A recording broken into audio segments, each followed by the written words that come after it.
अगला प्रॉब्लम देखते हैं, इसको प्रॉब्लम 6 बोल देते हैं। कंजप्शन फंक्शन दिया है, इन्वेस्टमेंट फंक्शन दिया है, गवर्नमेंट स्पेंडिंग, टैक्सेशन, दोनों को 500 के बराबर दिया है। यहाँ पर देखिए MS/P लिखा है, ये बेसिकली होना क्या चाहिए, ये M/P MS/P होना चाहिए। बार का मतलब नॉमिनल मनी। नॉमिनल मनी को जब P से भाग दे देते हैं तो हमको रियल मनी पता चलती है। मैंने आपको बताया है कि मनी दो तरह की होती है, एक मनी की वास्तविक वैल्यू और एक मनी की नॉमिनल वैल्यू। तो मनी की नॉमिनल वैल्यू में जब P से भाग दे देते हैं तो रियल वैल्यू पता चल जाती है। तो वो रियल सप्लाई वैल्यू दी हुई है 200 और डिमांड वैल्यू Y-25I दिया हुआ है। तो सबसे पहली चीज़ आप Y=C + IG, NX = 0 मान लीजिए, क्योंकि कुछ नहीं दिया है तो NX = 0 मान लीजिए। इसमें रखेंगे तो आपको IS पता चल जाएगा, जैसे पहले किया था आपने, IS पता चल गया।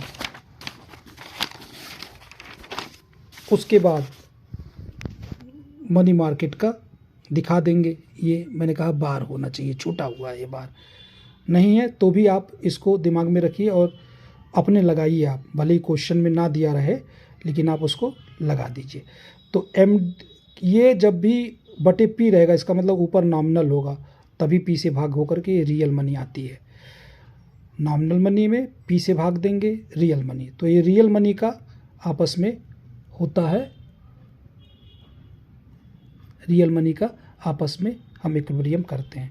तो वही जब इस इक्विलिब्रियम को रखा तो ये हमको LM कर्व मिल गया, Y और Y का जो रिलेशन है, ठीक है, LM कर्व मिल गया। अब LM कर्व और दोनों जहाँ पर इंटरसेक्ट करेंगे वही इक्विलिब्रियम होता है। तो दोनों इक्वेशंस को एक दूसरे से इक्वेट कर दें, आपको I का मान मिल गया, आपको Y का मान मिल गया। एकदम आसानी से ये क्वेश्चन लग गया। प्रॉब्लम 7 में देखिए यही क्लियर है, कुछ गलतियाँ यहाँ पर, इसलिए आप ध्यान रखिएगा। कंजप्शन फंक्शन दिए रखा है और T का मान दे रखा है, जो T है वो 1/3 Y के बराबर है। प्रोपोर्शनल टैक्स है, मतलब जितना इनकम होगा उसका 1/3 आपको टैक्स देना है। इन्वेस्टमेंट फंक्शन दिया है, G का मान दिया है।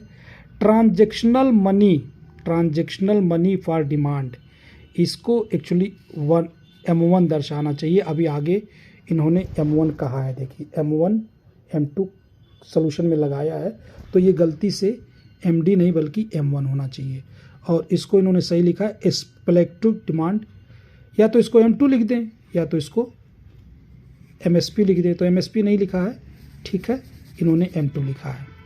तो ये M1 हो गया, M1 है 0.4Y और M2 है 50I -50I।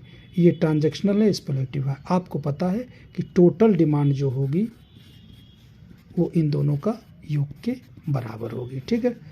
Nominal money supply M बार दी हुई है, प्राइस लेवल 2 दिया हुआ है, यानी अगर आपको नॉमिनल मनी सप्लाई की जगह रियल मनी सप्लाई देखना है तो इससे क्या करेंगे, प्राइस से भाग दे देंगे, जो अभी मैंने आपको बताया था पहले।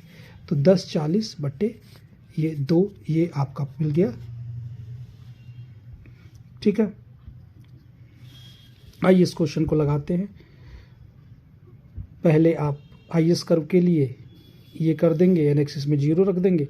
देखिएगा जब सोल्यूशन लगा रहे हैं ये लोग तो यहाँ गलती से 100 लिख दें जबकि 300 होगा, गलत छपा है, तो कोई दिक्कत नहीं है, आप खुद रख के जब करेंगे। अब इन सब क्वेश्चन को बस देखते जाना है, इतना समय नहीं देना है, क्योंकि ये बार बार वही चीज़ कह रहा गया है। Y बराबर निकल गया आपको। इसी तरह से जब MD = MS करना है आपको, MD = MS करना है तो आपको MD पता है, इन दोनों के योग के बराबर होगा, ऊपर मैंने बताया। दोनों की वैल्यू जोड़ लिया आपने, तो MD = MS रखने पे आपको MD = MS रखने पे ये इक्वेशन मिल गया और रियल मनी का ये मिल गया आपको, दोनों को इक्वेट कर दिया और इस तरह से आपको LM फंक्शन मिल जाएगा।